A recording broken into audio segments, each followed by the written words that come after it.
everybody, and welcome back to another exciting episode of the Blu-ray Hunter Reviews. I'm the Blu-ray Hunter, Jonathan Moody, and we've got a pretty fun show for you guys today. It's a movie that not many people probably heard of. I never heard of it until I got it at like a dollar, a place where I got it for like a dollar or $2, something like that. And I picked it up and I had no idea what it was, but if you can tell behind me, it's the movie American Dreamer that's on Kino. Um, this didn't really come with any extras, sadly. I would have preferred, like, I would have liked Rick Rosenthal commentary. He's done it before, but didn't get any of that, so that's kind of sad. But it's a Kino Lorber release, so I always want to collect my Kino Blu-rays, and I don't see this ever coming to like blue 4K or anything, and I'm kind of okay with that. Like I think as is, it's a perfect, thing. I don't think it needs a 4K upgrade or anything. I'm glad it got a Blu-ray upgrade, so it did get high definition and does look pretty decent, but it's not a movie that I'd be like, oh man, I want it on 4K. So I think Kino was pretty good at knowing what movies are going to be perfect for 4K, what movies are going to be not.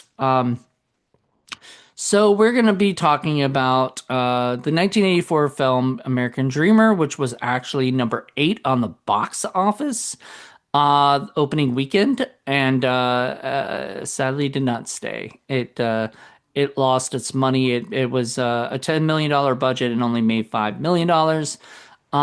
It was not that. I mean, I give it a 3.5 stars. I'm very nice. I'm very nice when it comes to these things because as long as a movie can entertain me to the point where I don't want to stop it, like had this movie been so boring or something, I would have stopped it. I would have gave it a better, well, worse. I wouldn't have even given it a stars because I've never watched it.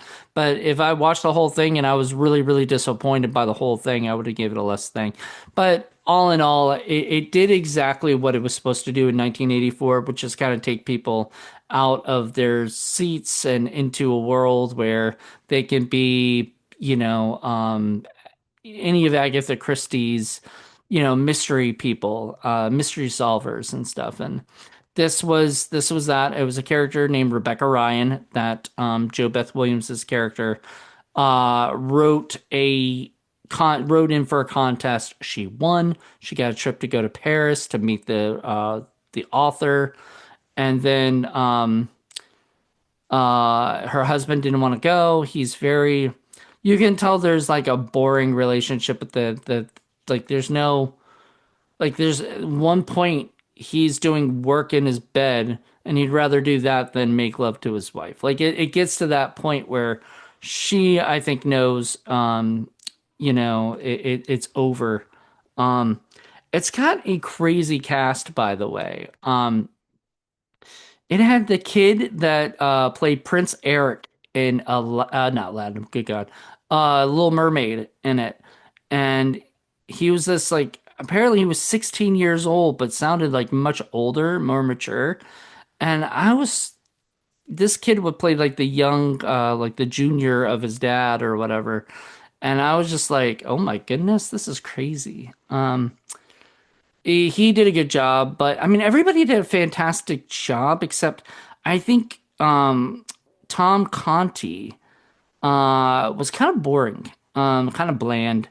He kind of reminded me of like a Timu Dudley Moore, you know, and just not like they should have got somebody like Dudley Moore, like somebody else in there because it didn't work. I didn't feel like they were.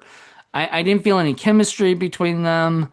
I felt like he didn't want to be there, kind of thing. And and then I watched Siskel and Ebert talk about it, and they had the same kind of reaction that I had, which was just like he's kind of like the whole time he's just feels very like I don't want to be here, and that was the character maybe, but like I didn't feel I didn't like that. I kind of wished he just like because spoiler alert, but he's actually the writer of it. It's his mom that gets all the credit, but he's the writer, and she does not know that. about him and everything. So she finds that out, and she's very interested in that.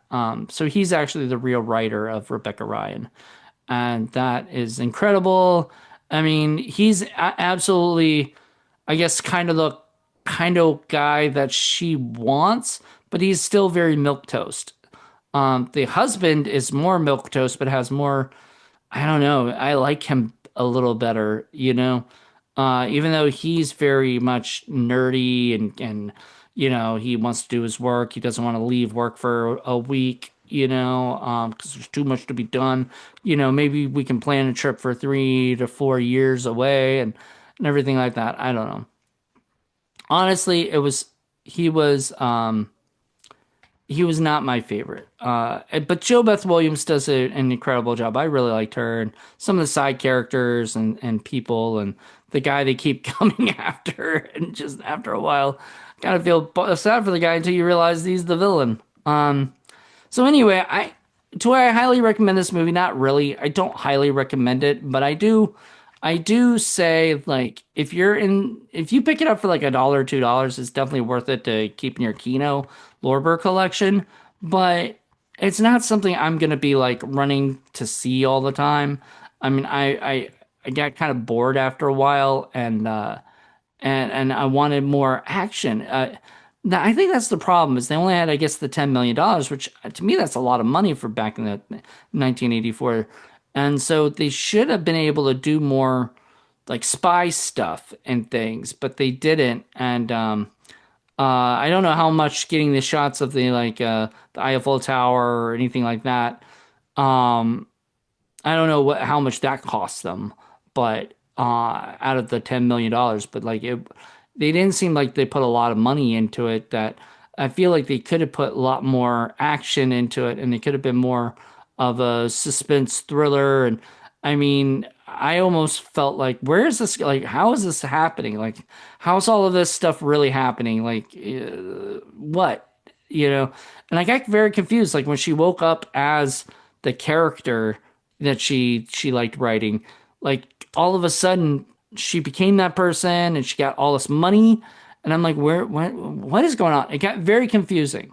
It didn't really explain. All of a sudden she was buying all these different clothes for herself and everything and writing it off as Rebecca Ryan.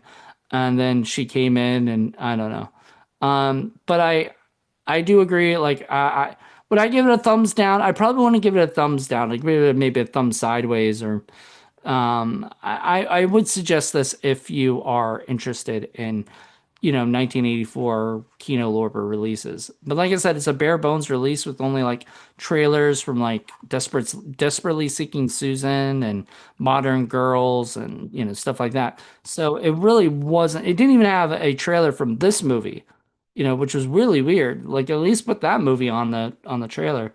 But no, it was okay. It had fun, cute little moments, but then the rest of it was kind of bland and boring.